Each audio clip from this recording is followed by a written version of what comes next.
बच्चों, आज हम तुम लोगों को जो हमारे समाज में फैली हुई कुरीतियां हैं उसमें से दहेज इतना पाँव पखार चुका है, हम सब उसी के नीचे गुजर करने में विवश हैं। उसी के बारे में बताने जा रहा हूँ। ठीक है गुरुजी, आप बताएं कि ये दहेज रूपी राक्षस इतना विकराल क्यों हो जा रहा है गुरुजी? बता रहा हूँ सावन बेटा, बैठ जाओ।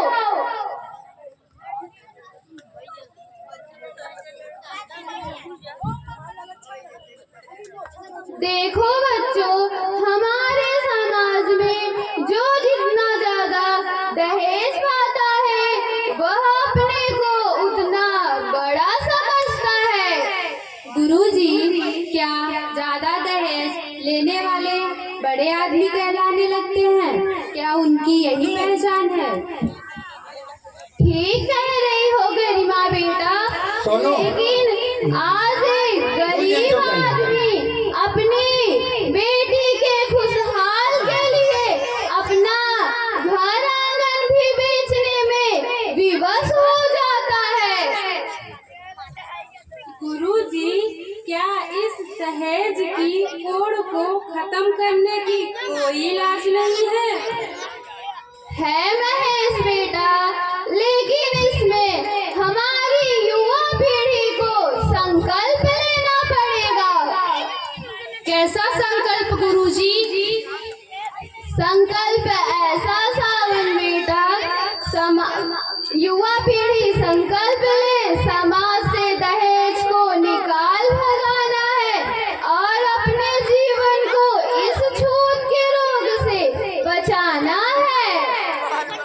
ठीक है गुरुजी, आज ही हम संकल्प करते हैं। उठो मेरे भाइयों बहनों, हाथ उठाकर कसम खाते हैं कि अपने समाज और जीवन से निकाल कर ही दम लेंगे। तालियां बच्चे। दूसरा सीन।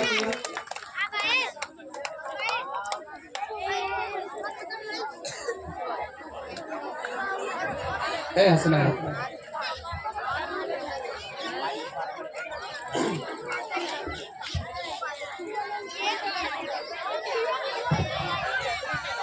अरे महेश के पापा, कहाँ की तैयारी कर रहे हो?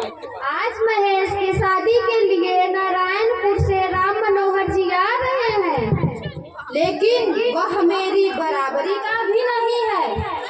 उनकी बराबरी से हमें क्या लेना देना? हमें तो सिर्फ सुंदर, सुशील और पढ़ी लिखी बहू चाहिए, लेकिन गिरकर शादी करना मेरे वसूल के खिलाफ है।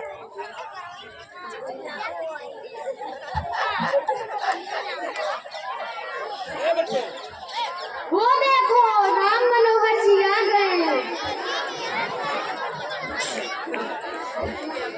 बच्चे बैठे रहो, हंसना नहीं बेटा। नमस्ते भाई साहब, नमस्ते बहन जी।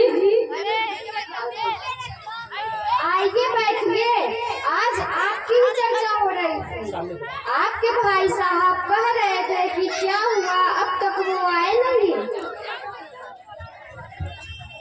क्या कहूँ बहन जी, घर से ही कुछ देर हो गई।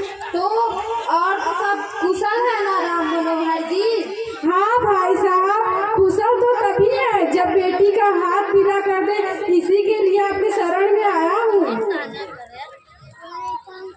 अरे भाई साहब, लड़की का फोटो बगैर ले आए हो तो दीजिए जरा देखूं।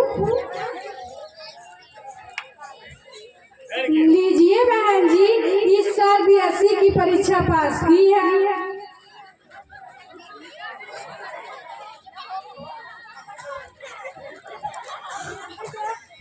अरे महेश के पापा, ये देखिए हमारी बहू कितनी सुंदर है, हमारे तो भाग्य जाग उठे। भाई साहब, मैं बहुत गरीब लड़की के अलावा कुछ भी देने में समर्थ नहीं हूँ। राम मनोहर जी, आप क्या समझकर हमारे घर आए थे? अरे इसमें समझने की क्या बात है? समझे होंगे लड़का पढ़ लिख रहा है, होनहार है, खानदान उत्तम है, माँ बाप का रईस है, और क्या। चलो भाई साहब, हम ये शादी मान्य करते हैं।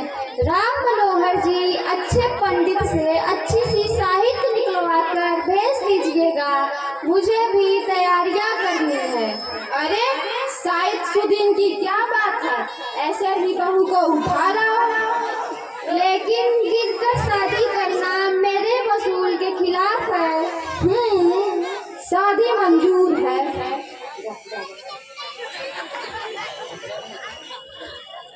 क्यों बहन जी, भाई साहब तो नाराज हो गए? नहीं भाई साहब, नाराज नहीं हुए हैं। उन्होंने जाते जाते कहा ना कि हाँ शादी मंजूर है। हाँ, ये तो कहकर गए हैं।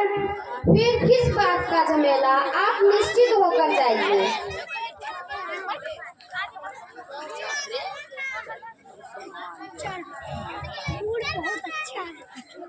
हेलो, आइए चकोर सिंह।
क्यों मनोहर बेटे, बारात आने वाली है और तुम दोनों बैठ के रो रहे हो, क्या बात है?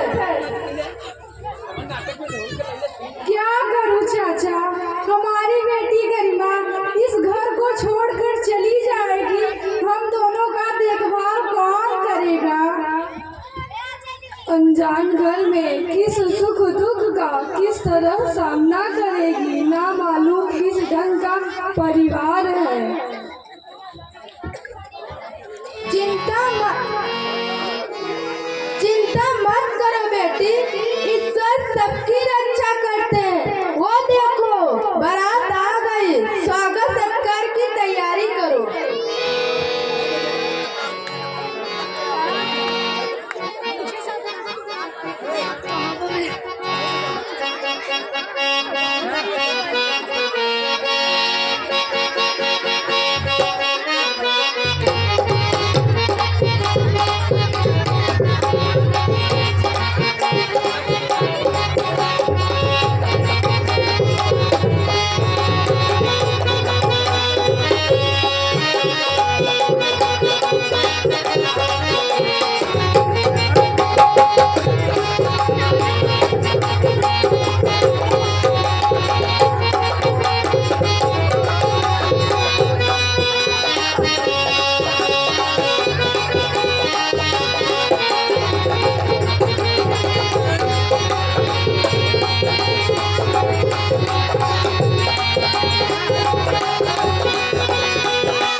के साथ विवाह की तैयारी करो, मुझे 4 बजे तक बहू को लेकर घर पहुंचना है।